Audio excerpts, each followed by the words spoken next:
حبايب قلبي، قمر الدين ده بطريقتي ان شاء الله بمكوناته اللي ان شاء الله عسل. واول مره تشوفوها هندخل مع بعض دلوقتي المطبخ ونشوف مكوناته وعملناه ازاي مع بعض. وان شاء الله كل سنه وانتم طيبين كده، ورمضان سعيد علينا وعلى المسلمين. ان شاء الله ندخل مع بعض المطبخ نجهزه مع بعض.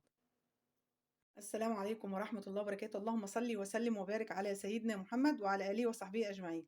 حبايب قلبي ان شاء الله كل سنه وانتم طيبين. ان شاء الله هنعمل حاله جميل جدا اللي هو قمر الدين. فين قمر الدين واحنا مش شايفين قمر الدين؟ لا والله يا حبايبي، ده مش انا بخزنه. انا عمري ما بحب اشتري قمر الدين ابدا. ان جالي ماشي، ولو عم بعمله مش باكله. انا طول عمري بحب اخزن المشمش. انا مخزناه في موسم المشمش، بس ما كنتش لسه فتحت القناه. بس ان شاء الله انا احيانا ربنا وكتب لنا العمر ان شاء الله نخزنه السنه دي مع بعض. حطاه في الفريزر ولسه التلج اهو يا حبايب قلبي. انا ما رضيتش افضيه عشان تشوفوه لسه واضح على الكيس. هفضيه طبعا في البوله ديت، وهنشوف هنعمل بيه ايه دلوقتي.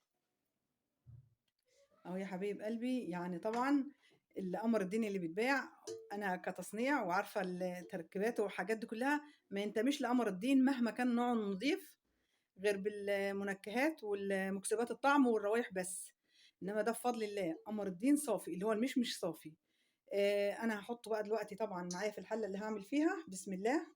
وانا كنت مخزناه بسكره. يعني ان شاء الله طريقته كده هنشوفها مع بعض السنه دي ان شاء الله ان شاء الله. اهو والله تحفه تحفه، كاني لسه عاملاه. طعمه ونكهته ممتازه رائعه كده ما شاء الله. هنعمله مع بعض لان طبعا ده خام بيور بيور كامل كده. هنحط عليه طبعا دلوقتي معايا ايه؟ معايا الميه اهو يا حبايب قلبي. هنصب عليه الميه لان طبعا انا معايا كميه مشمش كبيره جدا. بس انا برضو هعمل حساب ان انا عاوزاه يكون طعمه وريحته وفايدته كلها فيه، او حسب بقى عدد افراد الاسره والكميه اللي انا عايزاها. اهو يا حبايبي، هندوبه طبعا كويس جدا جدا في الميه، ونجيب بقيه الطلبات ونشوف هنعمله ازاي. اهو يا حبايبي انا ولعت النار. هحط بعضه معايا شويه سكر. وطبعا انا مخزناه بكميه كويسه من السكر.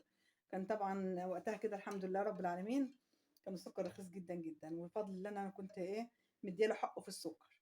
فان شاء الله ان شاء الله النهارده مش هناخد كميه سكر كبيره. هنحط شويه كده وندقه بقى مع بعض، كل واحد حسب ما بيحب كميه السكر في التحليه بتاعته قد ايه. بسم الله. هنحط كده يا حبايبي وندوب السكر كويس جدا جدا، وبعدين ندوقه. ونحط الطلبات التانية هنشوفها مع بعض واحدة واحدة. هندوق سكرنا بقى يا حبايبي كده، نشوف السكر اخباره ايه. لو محتاجين هنزود كافة يبقى خلاص. بسم الله ما شاء الله تحفة.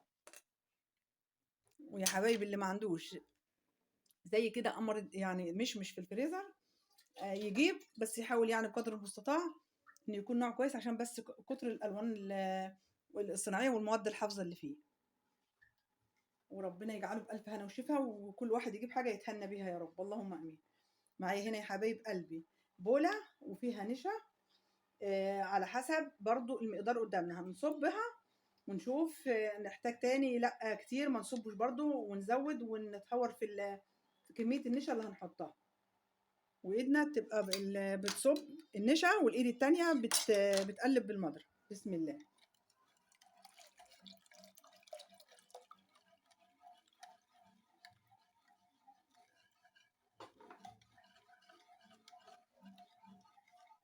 بقية المكونات مش هنحطها دلوقتي يا حبايبي لحد ما يربط معانا. اهو يا حبايبي انا نقلته على العين العالية. واول ما بنحط النشا كده اللون بيفتح شوية، وبعد كده النشا لما بتستوى بيرجع يتقل تاني وياخد اللون الاورنج بتاع المشمش ويلمع كده معانا. هنشوفه دلوقتي خطوة خطوة مع بعض، ونفضل نقلب عشان النشا ما تلزقش في قاع الحلة وتتحرق. ولو اتحرقت طبعا هيبقى طعم والريحة مش احسن حاجة. ايدنا وعيننا تبقى عليه كده، ما نسيبوش ونروح في اي مكان، لانه هو يعتبر زي المهلبيه ما بتستحملش اي حاجه. اهو يا حبايبي واحده واحده اهوت اللون بيرجع لاصله تاني. يغمق واحده واحده. بس هي طبعا ده كل ده لسه ما غليتش. احنا ايدنا فيه عشان نقدر نشوف السمك بتاعه ونتحكم فيه. ما نسيبوش ينحرق من تحت، وما نقلقش اول ما نحط النشا ونقول ده لونه مش حلو ده فتح. لا، النشا طبعا بتبقى كأنها لبن. بعد شويه كده اول ما بتيجي تعقد بقى والنشا تستوي بترجع تاخد اللون الاصلي بتاع المشمش بقى تاني. اهو يا حبايبي طبعا هي دخلت بتغلي هي، بس لسه ما ربطتش. فانا جبت كمان معلقه هرميه نشا اهوت. لان النشا دوت بتختلف من نوع للتاني، في نوع بيربط بسرعه جدا باقل كميه، وفي نوع زي اللي معايا كده ما بيربطش بسهوله، فايدي تبقى سريعه عشان دلوقتي هو سخن جدا فما يتكتلش معايا بجزء وجزء لا. اهو يا حبايبي لازم ايدي تبقى سريعه جدا جدا وانا بقلب، تفضل قوامها ناعم كده واملس. وبرده انا اللي اتحكم في النشا، مش هزود ويتكتل منه ويبقى مش حلو او سميك زياده عن اللزوم واقعد بقى ازود ميه وازود سكر، لا. احط النشا بحكمه على حسب نوع النشا، ممكن احطها وتخدعني وتطلع من النوع اللي بيربط بسرعه. شايفين يا حبايبي اللون رجع تاني؟ بسم الله ما شاء الله اهو، لان النشا دليل على ان النشا استوت. بسم الله ما شاء الله اللون تحفه. ويا حبايب قلبي انا يا ام محمود ما عنديش مش مخزناه، مش هعمل قمر الدين، لا يا حبيبه قلبي اعملي اللي بيجي اللفات، بس حاولي ان انت تجيبي يعني ان شاء الله ان شاء الله ربنا يقدر العباد يكون لون نوع كويس، ما يكونش بس عشان انا والله كل اللي بتكلم فيه كل حاجه حلوه وزي العسل، المواد الحافظه والالوان الصناعيه والحاجات دي بس. هعمله ازاي؟ هتنقعيه، تنقعيه في ميه بتغلي وتسيبيه لما يدوب، هتضربيه في الخلاط وتحطيه في الحله زي ما انا عملت كده بالظبط. هتسيبيه هتحطيه على النار في الميه وتولعي عليه شويه لحد ما يغلي. وتسيبيه لما يبرد خالص، هتحطيه في الخلاط وتضربيه بالهاند بلندر وتضربيه، وتبداي الخطوات اللي انا عملتها من اول ما انا عملت كده، بس بعد ما تدوبيه في الميه المغليه او الميه المنقوعه من قبل بيوم. وهتشتغلي زي ما انا بشتغل بالظبط كده ان شاء الله، وهيطلع زي العسل واحسن من كده كمان. يا رب يا حبايب قلبي كل اللي يعمل حاجه يجعل فيها الصحه والراحه، وان شاء الله ان شاء الله كان في العمر بقيه هنخزنه مع بعض وكلكم هتملوا البيت خير ان شاء الله. في الوقت بتاعه كده وفي العز بتاعه كده بيبقى اللي هو الطيبه منه كده مش الحي، بيبقى رخيص في السعر شويه وبيبقى تحفه تحفه كده. باكل فاكهه مش باكل الوان صناعيه ولا مواد حافظه. حبايب قلبي هو بدأ يبقبق كده اهوت، يعني هيبدأ يغلي. هنحط الفانيليا وهنقول لكم اختبار ازاي ان انا اعرف ان هو كده استوى. بسم الله. اللي ما بيحبش الفانيليا ما يحطهاش، لان والله هو مش محتاج خالص، بس عشان هي هنا اطفال وبيحبوا بقى الحاجه اللي لها ريحه كده بتجذب.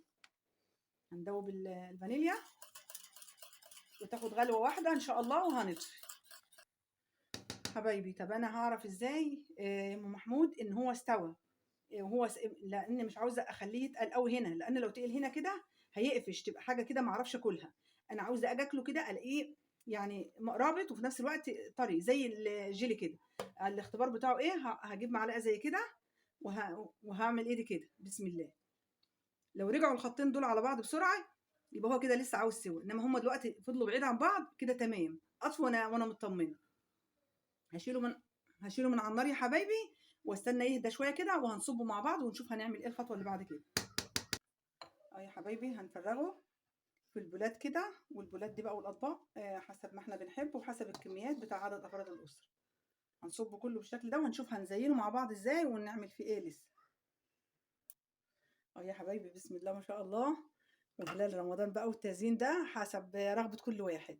عاملين كده شوية بالجوز الهند رش التلج كده، وفي بالزبيب وجوز الهند، والهلال بقى كده والحلويات اللي هي المسكرة دي، وفي سادة للي ما بيحبش أي حاجة عليه. وكل واحد التزيين ده يرجع لكل واحد فينا وحسب رغبته. وإن شاء الله إن شاء الله تعملوه ويبقى رمضان سعيد علينا وعليكم وعلى المسلمين جميعا يا رب، ويتقبله منا ويعيننا فيه على الطاعة وحسن العبادة إن شاء الله. واللي أول مرة يشوفني إن شاء الله ربنا يكبر بخاطركم جميعا، ما ينسانيش من الاشتراك في القناة والضغط على زر الجرس عشان يشوف كل محتوايا وكل جديد أنزله إن شاء الله رب العالمين. والسلام عليكم ورحمة الله وبركاته.